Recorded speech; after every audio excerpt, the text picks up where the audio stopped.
अभी भगवान ईमानदारी से 5 वर्ष और अधिक से अधिक 2-2.5 महीने के हुए हैं, पर 6ठे वर्ष में तो प्रवेश हो ही गया। आज कार्तिक शुक्ला अष्टमी तिथि है और बालकृष्ण प्रभु बलदेव जी के सहित सखाओं के सहित बछड़े चराने जाते हैं।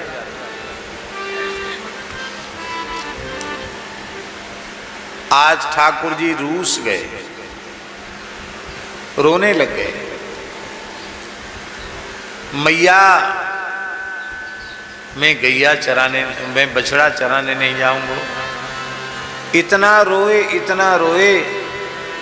कि मैया घबरा गई, क्या हो गया, क्या अलाय बलाय लग गई लाला को। नंद बाबा भी बहुत दुखी हैं।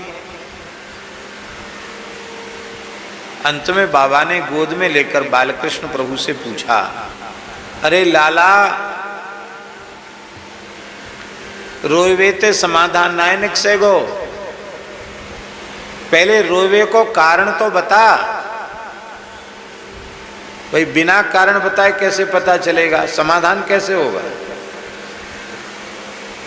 तो बाबा बालकृष्ण प्रभु ने हिचकी लेते हुए कहा, बाबा मैं अब सयानो है गयो हूं, मोए बछड़ा चराए में लाज आवे, मैं अब गैया चराऊं।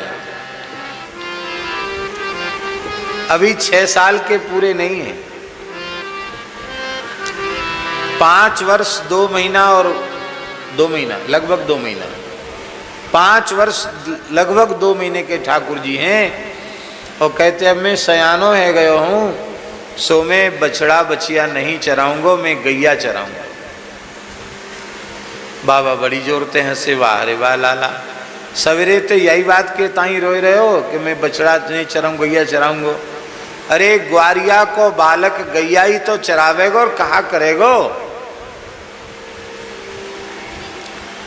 पर हम सब ग्वाल अवश्य हैं, पर वैदिक सनातन धर्म का बहुत दृढ़ता पूर्वक पालन करते हैं। हमारे यहाँ कोई कार्य बिना मुहूर्त के नहीं किया जाता। यहाँ तक कि हल चलाने का भी मुहूर्त है, बीज बोने का भी मुहूर्त है, गृहारंभ का मुहूर्त है, गृह प्रवेश का मुहूर्त है, विवाह का मुहूर्त है, यज्ञोपवीत का मुहूर्त है। कौन सा ऐसा धार्मिक कृत्य है जिसके मुहूर्त का विचार न किया जाए। आपको सुनकर आश्चर्य होगा,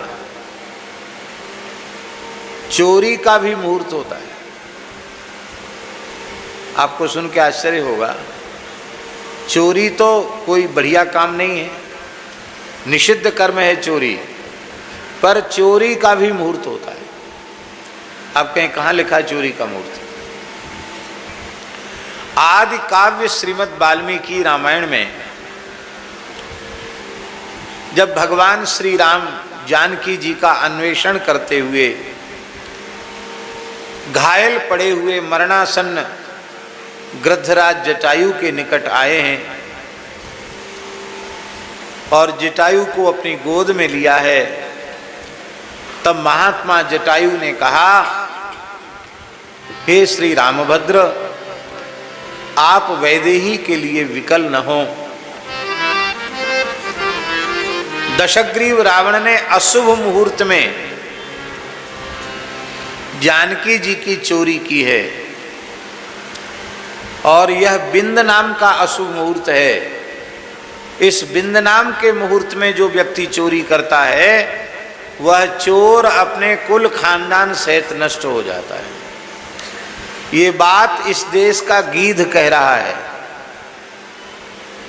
इसका मतलब है चोरी जैसे कर्म में भी मुहूर्त का विचार है। एक बात सुनकर आधुनिक पढ़े लिखे लोगों को उपहासास्पद जैसा लगेगा, पर हम बड़ी विनम्रता पूर्वक निवेदन कर रहे हैं, गर्भाधान का भी मुहूर्त होता है।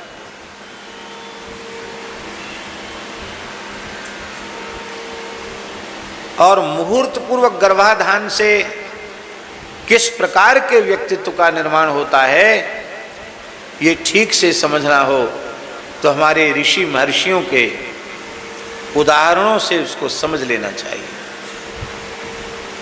माताजी, महाभारत में एक प्रकरण है, जब वशिष्ठ जी के सारे पुत्र मारे जा चुके तो वे हमारा वंश नष्ट हो गया, हमारा गोत्र नष्ट हो गया, इस दुख से दुखी होकर के हिमालय में बर्फ में अपने आप के शरीर को गलाना चाहते थे, हिमालय की ओर बढ़ते जा रहे थे, बहुत दुखी थे। उसी समय उन्हें सस्वर वेद पाठ की ध्वनि सुनाई पड़ी। उन्होंने देखा कि कोई व्यक्ति तो दिखाई नहीं पड़ रहा, ना आगे कोई, ना दाएं बाएं कोई, ये इतनी सुंदर सस्वर वेद ध्वनि कहाँ से आ रही है। तब उन्होंने पीछे मुड़कर देखा तो एक अवगुंठनवती, एक तपस्विनी देवी वो चली आ रही थी और उसके शरीर से वेद ध्वनि निकल रही थी।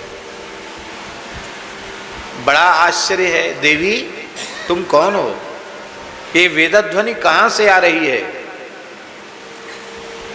तब उस देवी ने कहा, भगवान मैं आपकी पुत्रवधू हूं, आपके पुत्र ब्रह्मर्षि शक्ति, उन्होंने शुभ मुहूर्त में अपने अमोघ तेज का आधान मेरे गर्भ में किया है। शक्ति तो राक्षस के द्वारा समाप्त हो चुके हैं, लेकिन उनका तेज मेरे गर्भ में है और वही गर्भगत बालक सस्वर चारों वेदों का पारायण कर रहा है, वो ध्वनि आपको सुनाई पड़ी।